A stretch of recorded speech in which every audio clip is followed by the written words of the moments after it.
Hi everyone, आज की इस वीडियो में हम डिस्कस करेंगे आणविक कक्षक सिद्धांत, मॉलिक्यूलर ऑर्बिटल थ्योरी, जिसको दिया था आर एस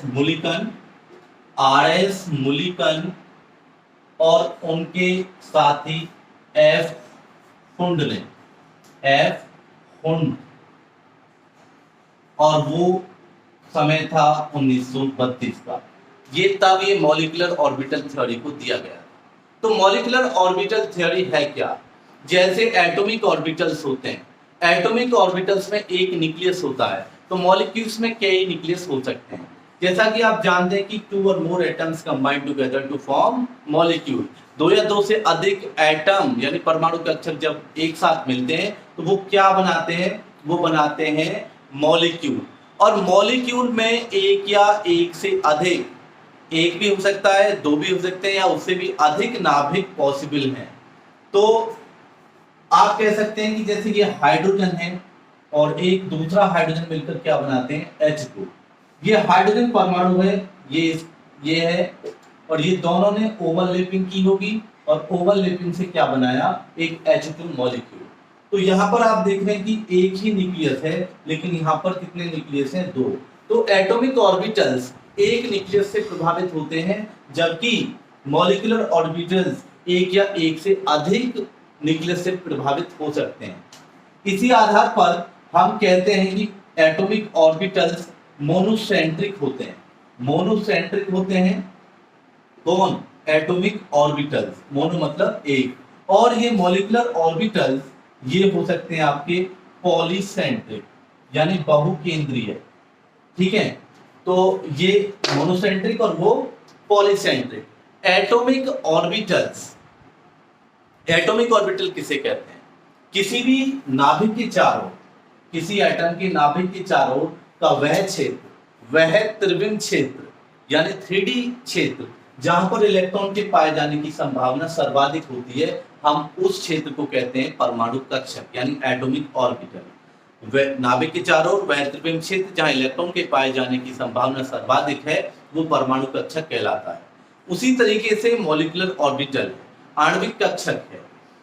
नाभिक यानी ग्रुप ऑफ न्यूक्लियाई यानी नाभिकों के समूह के चारों ओर का वह क्षेत्र, वह 3D क्षेत्र जहां इलेक्ट्रॉन के पाए जाने की संभावना सर्वाधिक है। यहां देखिए, ये इसमें दो है, केवल हाइड्रोजन में केवल दो ही नाभिक है, एक H एटम का, एक दूसरे H एटम का, यानी मॉलिक्यूल में दो नाभिक हो गए। अब ओजोन को आप कंसीडर करें या फिर आप S8 को कंसीडर करें, इनमें कम से कम 8 नाभिक होंगे। तो इनके चारों ओर उपस्थित जो क्षेत्र है उसमें जो इलेक्ट्रॉन पाए जाने की संभावना जहां पे सर्वाधिक है, उसको हम आणविक कक्षक यानी मॉलिक्यूलर ऑर्बिटल बोलेंगे।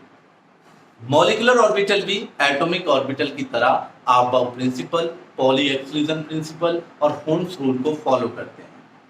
ठीक है, तो एटॉमिक ऑर्बिटल्स की जो बात है, जैसे एटॉमिक ऑर्बिटल्स को हम भरते हैं हुंड्स रूल के अकॉर्डिंग, उसी तरीके से मॉलिक्यूलर ऑर्बिटल भी हुंड्स रूल के अकॉर्डिंग भरे जाएंगे। आबर्ट प्रिंसिपल को ये भी फॉलो करेंगे और आबर्ट प्रिंसिपल को एटॉमिक ऑर्बिटल्स तो फॉलो करते ही हैं। ये तो आप जानते हैं कि परमाणु कक्षक के अनुसार ही मॉलिक्यूलर ऑर्बिटल भी बिहेव करेंगे। बिल्कुल सेम है थ्योरी के सारे पॉइंट आपको क्लियर हो रहे होंगे।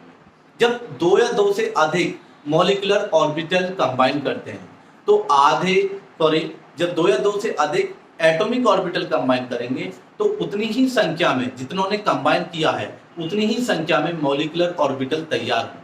उनमें से आधे को बोलेंगे हम बॉन्डिंग मॉलिक्यूलर ऑर्बिटल और आधे को बोलेंगे हम एंटी बॉन्डिंग मॉलिक्यूलर ऑर्बिटल। जैसे दो ने कंबाइन किया, हाइड्रोजन में दो ने कंबाइन किया है, तो दो ही मॉलिक्यूलर ऑर्बिटल बनेंगे। ठीक है, दो ही मॉलिक्यूलर ऑर्बिटल बनेंगे। एक को तो बोलेंगे हम बॉन्डिंग मॉलिक्यूलर ऑर्बिटल और दूसरे को बोलेंगे हम एंटी बॉन्डिंग मॉलिक्यूलर ऑर्बिटल। बात समझ में आ रही है?